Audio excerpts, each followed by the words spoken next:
Всегда привожу пример, когда говорят, вот язык, там сложно, это. И вы посмотрите Финляндию, посмотрите Австралию.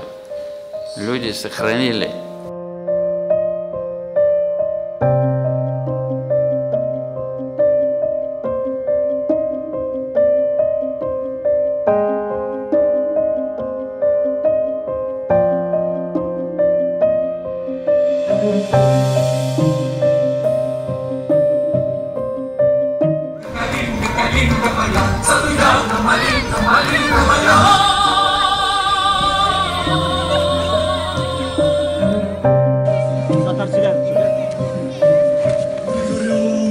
Come on, Daniel.